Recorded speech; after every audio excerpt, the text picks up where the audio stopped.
Hola a todos, le damos la bienvenida a este nuevo episodio de Medicina Traducida. En este episodio vamos a conversar sobre cuáles son los principales síntomas que te hacen sospechar si tienes o no una enfermedad autoinmune. Así que si no te quieres perder este video, yo te invito a que te suscribas, actívame esa campanita y déjame un comentario. Un momento, antes de empezar, me gustaría invitarte a que conozcas y uses LatidoScare. LatidoScare es la primera aplicación médica que busca reducir el riesgo de que las personas desarrollen complicaciones relacionadas a su salud. Y esto lo logra mediante una innovación en el monitoreo, control y prevención en salud.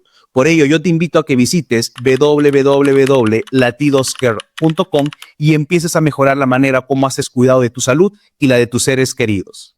Una de las principales preguntas que nos hacen los pacientes en la consulta y en las redes sociales es sobre cuáles son los síntomas que deben hacer sospechar a alguien si tiene o no una enfermedad autoinmune. Lo primero que me gustaría decirte como médico reumatólogo especialista en enfermedades autoinmunes es que los síntomas pueden ser muy variados, ¿de acuerdo? Aquí te voy a mencionar los 5 síntomas más frecuentes que se podrían presentar en algunas enfermedades autoinmunes, pero quiero que te quedes con este concepto claro, no son los únicos síntomas, son los más frecuentes. Así que empecemos por el primero y el más frecuente de todos. El dolor articular muy probablemente sea el síntoma más frecuente que se va a ver en una enfermedad autoinmune reumatológica. Se presenta casi en el 90% de los casos de enfermedad autoinmune. Ahora, hay que tener en cuenta lo siguiente, el dolor articular tiene muchas características de por sí. Por ejemplo, el dolor articular que viene acompañado de rigidez, especialmente rigidez en la mañana o también conocida rigidez matutina, es un síntoma un poquito más acercado a una enfermedad autoinmune. Y si esta rigidez matutina se acompaña de dolor e hinchazón de las articulaciones, especialmente las pequeñas, como dedos, muñecas, eso también termina sumando un poco más para sospechar en una enfermedad autoinmune. Debemos diferenciar que el dolor articular puede ser principalmente de 2 tipos. Artritis, que es dolor, hinchazón y calor de la articulación, o artralgia, que es únicamente dolor. Por ejemplo, si tú ahorita vas a tu refrigerador, abres y coges una bolsa de hielo y lo tienes apretado ahí durante los próximos 2 o 3 minutos, vas a sentir dolor en tu articulación. Ese tipo de dolor que has sentido es artralgia. El dolor que se acompaña de hinchazón, calentura, enrojecimiento es artritis. Y precisamente ese síntoma artritis es el que más se acerca a la sospecha de origen de una enfermedad autoinmune reumatológica. Ahora, hace un momento te dije que principalmente de articulaciones pequeñas, pero no nos quedemos solamente con que me pueden doler las manos o las muñecas. Por supuesto que te pueden doler cualquier otra articulación. Te pueden doler los hombros, las rodillas, la cadera, la columna, etcétera, etcétera, etcétera. Ahora, es cierto que las articulaciones característicamente más frecuentemente afectadas suelen ser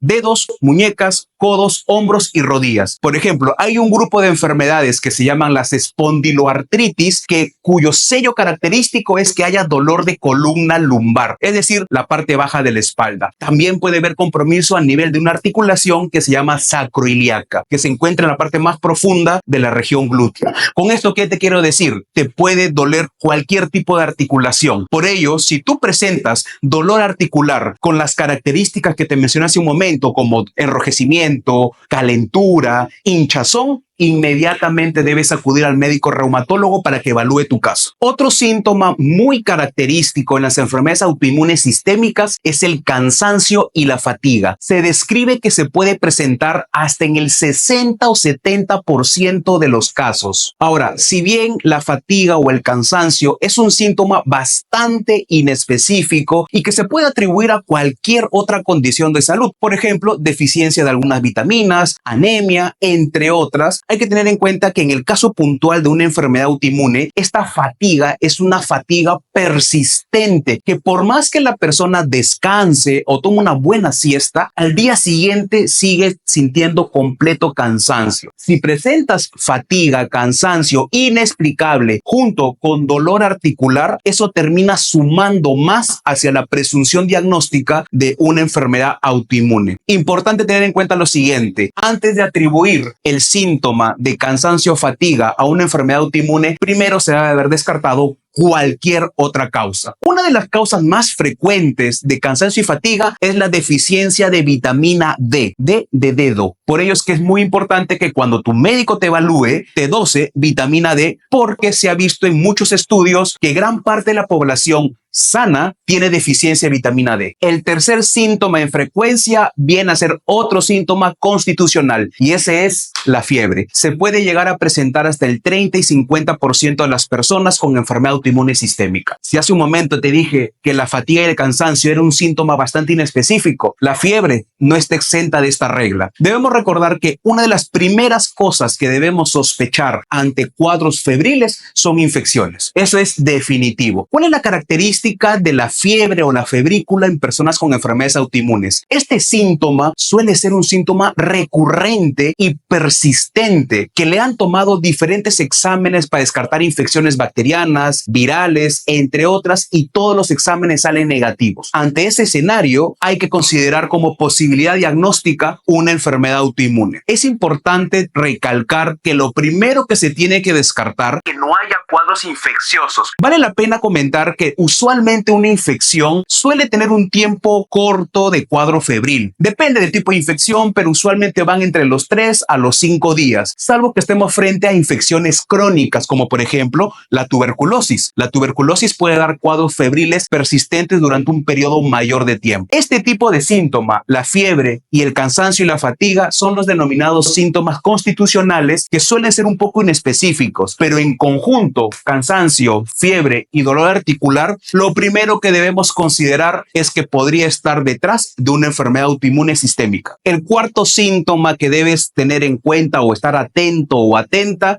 es compromiso de la piel. Nuestra piel a veces nos muestra cómo está nuestro cuerpo interiormente. Se describe que en las enfermedades autoinmunes, particularmente en enfermedades como vasculitis, lupus, artritis psoriásica, lesiones en la piel se pueden presentar cerca del 60% de las veces en los pacientes. Obviamente, esta estadística va a variar dependiendo del tipo de enfermedad autoinmune. Por ejemplo, si hablamos de una artritis psoriásica, obviamente la frecuencia de las lesiones de la piel va a ser mucho más alta. Hay que tener en cuenta lo siguiente: hay ciertos tipos de lesiones que nos deben hacer sospechar que podríamos estar frente a una enfermedad autoinmune. Va a depender del tipo de lesiones que notes en la piel para poder sospechar si es o no por una enfermedad autoinmune. Por ejemplo, si tú notas que en tu piel te aparecen lesiones tipo puntitos rojos, que cuando tú le presionas con el dedo no desaparece el puntito rojo, podrías estar frente a algo llamado petequias.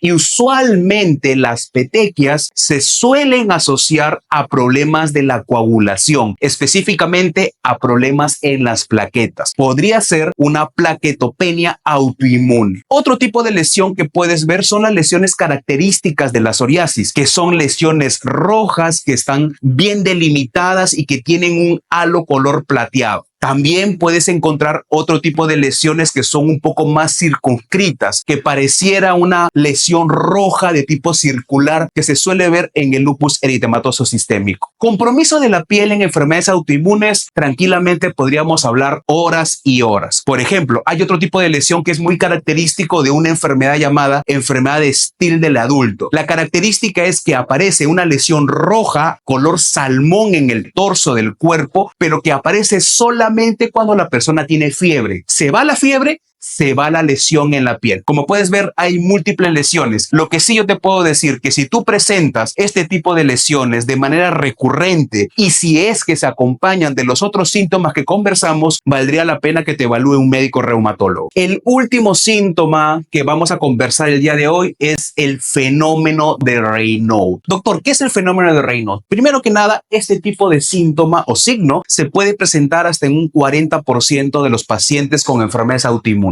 Quizás el grupo de enfermedades que más frecuentemente presentan esta lesión es la esclerosis sistémica o la esclerodermia, la enfermedad mixta del tejido conectivo, vasculitis, lupus y en algunos casos también artritis reumatoide. Esta lesión se caracteriza porque cuando los dedos de la mano o de los pies se exponen a situaciones como el frío o el estrés, tienden a cambiar de color. Se ponen de color blanco, azul o rojo. Clásicamente se le conoce como el signo de la bandera francesa, que tiene estos colores. Ahora, si tú has notado que luego de, por ejemplo, asearte la cara en las mañanas o cuando tienes contacto con el agua, tus dedos cambian de estos colores, es muy probable que tengas un fenómeno de Raynaud. Si bien es cierto, la mayor cantidad de fenómeno de Raynaud se asocia a causas no explicables, es decir, un fenómeno no primario, hay que tener en cuenta que un buen porcentaje se van a asociar a las enfermedades que comentamos hace un momento. Recapitulemos: dolor articular, especialmente dolor articular que se acompaña de hinchazón, lesión roja, caliente y dolorosa, artritis, junto con cansancio, fatiga, fiebre persistente y recurrente, lesiones en la piel, y a esto sumarle posiblemente un fenómeno de Raynaud, nos deberían hacer sospechar que estás teniendo una enfermedad autoinmune. Obviamente quiero que por favor tengamos en cuenta esto: el hecho que presentes estos síntomas no es sinónimo de que tengas una enfermedad autoinmune. Por supuesto que no. Por ello es que acá puedes ver que hablamos de porcentajes. Si esto fuera exclusivo de una enfermedad autoinmune, estos números serían 100%. Así que si tú presentas estos síntomas, no quiero que te estreses. Lo que yo quisiera que hagas es que recapacites y busques ayuda con un médico especialista. En este caso va a ser un médico reumatólogo. ¿Qué es lo que va a hacer el reumatólogo? Va a evaluar tus síntomas, va a examinarte y te va a mandar algunas pruebas especiales que pedimos los reumatólogos desde el punto de vista inmunológico. Si esas pruebas salen positivas y tienes estos síntomas y se ha excluido otras causas, ahí recién podemos empezar a hablar de que tienes una enfermedad autoinmune. Y de tenerla, no te preocupes. Muchos pacientes alrededor del mundo tienen enfermedades autoinmunes y con un buen control, los pacientes viven una vida prácticamente normal. Así que lo más importante que tú tienes que tener en mente es que, uno, te tienen que hacer un diagnóstico temprano. Mientras más temprano te hagan el diagnóstico, más temprano vas a poder recibir tratamiento, y de este modo la enfermedad no va a tener lugar a poder progresar. La segunda cosa que debes tener en cuenta: tienes que buscar la mayor cantidad de información sobre ese diagnóstico que te han dado. Hay un libro llamado El arte de la guerra, y una de las tantas frases que citan es que tienes que conocer a tu enemigo. En este caso, la enfermedad es tu enemigo, así que tienes que conocer todos los pormenores de esta condición para que de este modo tú, conociendo qué es lo que puede pasar con esta condición, puedas tomar medidas preventivas para evitar las complicaciones. Y en tercer lugar, hacer un monitoreo cercano. Es importante que acudas a tus controles médicos, que te tomes tus exámenes y que esos exámenes tú los puedas registrar en una base de datos que te permita visualizar los mismos de manera temporal. Aplicaciones como LatidoScare te permite almacenar tus datos médicos y resultados de exámenes de laboratorio, y con un solo clic te permite ver en una gráfica de tendencias, con lo cual tú y tu médico van a poder evaluar la evolución de tu cuadro clínico. Muy bien, amigos, espero que esta información te haya sido de muchísima utilidad. Yo sé que esta probablemente es una de las preguntas más frecuentes que me hacen los pacientes en consultorio, en las redes sociales, entre otros lugares. Así que yo te invito a que te suscribas, actives esa campanita y compartas este video con todos tus amigos conocidos quienes tengan dudas si tienen o no una enfermedad autoinmune. Créeme que esta información les va a resolver muchísimas dudas. Sin más, me despido y nos vemos en un próximo episodio. Hasta la próxima. ¿Te ha pasado esto? ¿Qué tal? Buenas tardes. Buenas tardes, doctor. A mi hija me han diagnosticado que tiene lupus. Me hicieron una biopsia y me dijeron que el lupus está atacando mi riñón. Ok, ¿y tiene los resultados para poder ver qué clase de nefritis lúpica y cuál es el tipo de compromiso que está teniendo, si es agudo o crónico? Dejaste los papeles en casa y no conoces los detalles de tu enfermedad. No te preocupes. En LatidoScare no volverás a olvidar de tus informes o resultados médicos para tu consulta médica. LatidoScare te facilita registrar y cargar archivos para que subas los resultados y avances de tu enfermedad. Visita LatidoScare y mejora el cuidado de tu salud.